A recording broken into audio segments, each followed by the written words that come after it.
Good afternoon. Welcome to another edition of the Madison View. My name is Ralph Scott. I'd like to discuss something that I think is very, very important. It needs to be discussed, and it's what Trump does. And it's just like a whole lot of people out there that seem to be on the religious right. We're in the right wing of the Republican Party. Seem to have this romanticized vision of the past in America. Like everything was perfect, It was like a Rockwell painting sitting on the wall, absolutely perfect. The brush strokes and everything were just so perfect. But that's a fallacy. That's a fantasy. That's a romanticized vision of the past. See, I'm a child of the '60s, and I can tell you right here and now, I don't really consider this country to be that much more different than what it was. We've got a whole lot more people. It's very crowded because when I was a child, you could about get on a major highway and ride a bicycle in the area of the country I grew up in, wouldn't get run over because the traffic wasn't there. There wasn't that many people in this country. It might have been like about 75 million, and there's like 375 million now. So it's a major amount of population increase this country's had. Let me think for just a minute. Okay. And it's just like health. Okay. Basically, nobody had health insurance. And, to my recollection, there wasn't even really anything they really done for heart attacks. You just had a heart attack, you died. There was no major league treatments or anything. And the first time I can remember anything about a major league treatment for a heart was like 72 or 75 at the Cleveland Clinic in Cleveland, Ohio. There's only one hospital in this country, one doctor that was able to do a heart transplant or bypass surgery or something like that to save someone's life.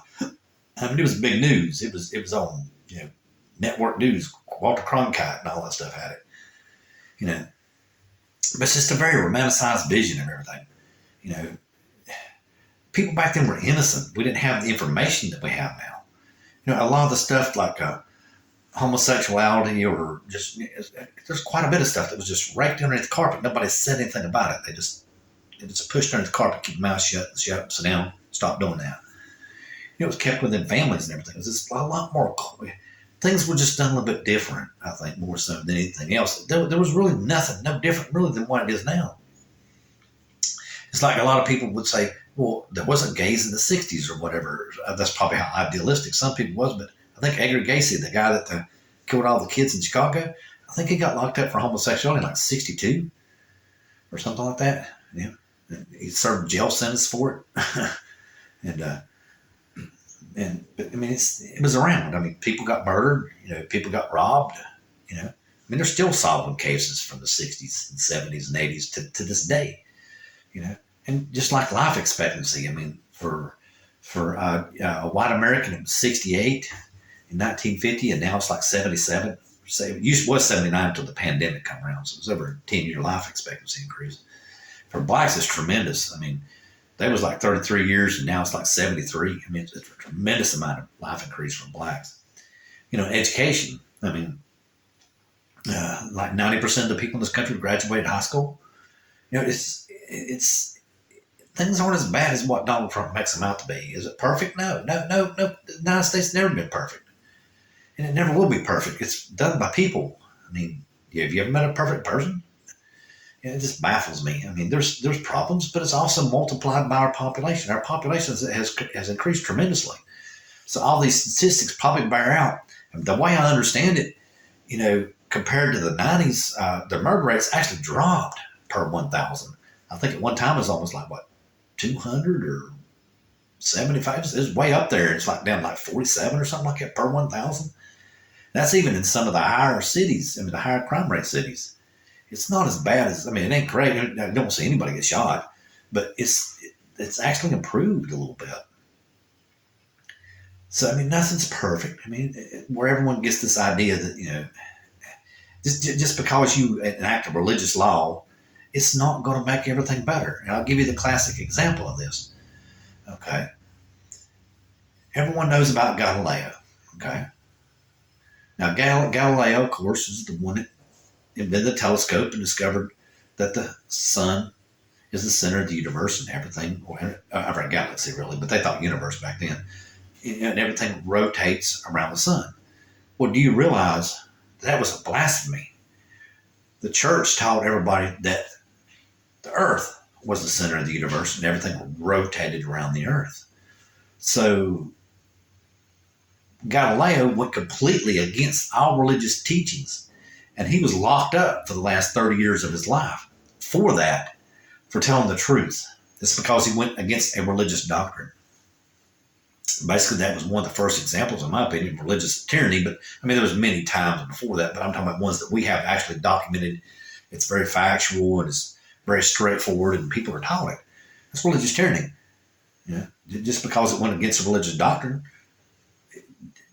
and you threw him in jail, even though it was real and for real, it was a fact. That's religious tyranny, and that's exactly what the society is. In my opinion, it's just within a whisper of religious tyranny. And here's one of the examples. There's some legislature somewhere who said that by banning books, it isn't the same as burning them. Somehow or another, he's justifying this now. And then somebody went around and slapped his little book banning thing against him. They want to ban the Bible, and they got it done because the Bible mentions bestiality and all kinds of sex in the Bible, and they didn't want their children to read it. I mean, they didn't want them to see it, the Michelangelo statue uncovered without the fig leaf, as the old saying goes. It's hidden behind the fig leaf. It's a very subtle little joke with people who have some knowledge to them. They hide it behind the fig leaf. In other words, just trying to paper wash everything to make someone feel better. And the way I understand it is Ron DeSantis,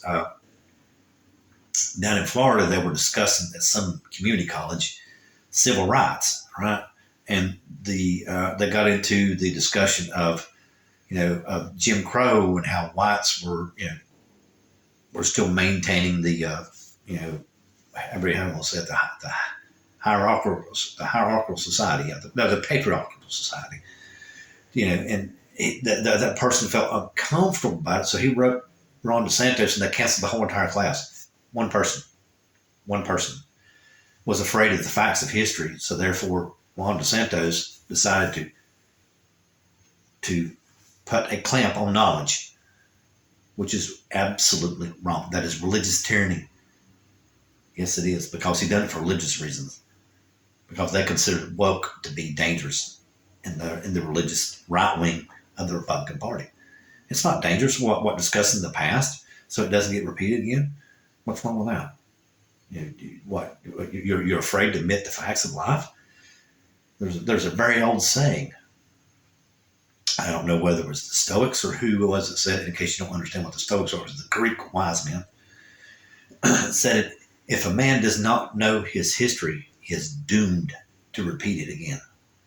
It's just that simple. I mean, if you do not know the facts, i.e. Galileo, i.e. Jim Crow, just name a few, you're going to repeat it again. It will happen again. You have to stand up for what's right. You have to. It's just that it's just that simple. If it's against a religious principle, then so be it. You're supposed to do that. It's what you're expected to do, in my opinion, in my religious belief anyway. That's how you're supposed to do it. You're supposed to stand up for what's right, not what everyone thinks is right. You're supposed to stand up for what is right, because Galileo did it. I think Galileo is the biggest example that all humanity should hold up as a shining star. To never be afraid to stick up for what's right. Don't ever be afraid of it. Even if you're shunned, don't worry about it. They'll get over it one day. But anyway, I want to discuss a little bit about the Federalist Papers, because I've been neglecting it, like I said, and it also touches on a lot of history in this paper. In Federalist Paper 41, I've not even finished reading it only. But when I started reading it, a lot of history come back in my mind, and a lot of present day politics come in mind. And James Madison was talking about the defense of this country, okay, about how the Army, were the standing military, as he called it, standing military establishment, I think is the exact words, was needed even during peacetime. He gave the pros and cons about how things went in the past with, you know, with a standing military during peacetime. You know, there's pros and cons, of course. But like he said, you know, our oceans are vast that protect us back during that time frame. You know, it really helped a lot. But the enemy, like he said, was still on our back door.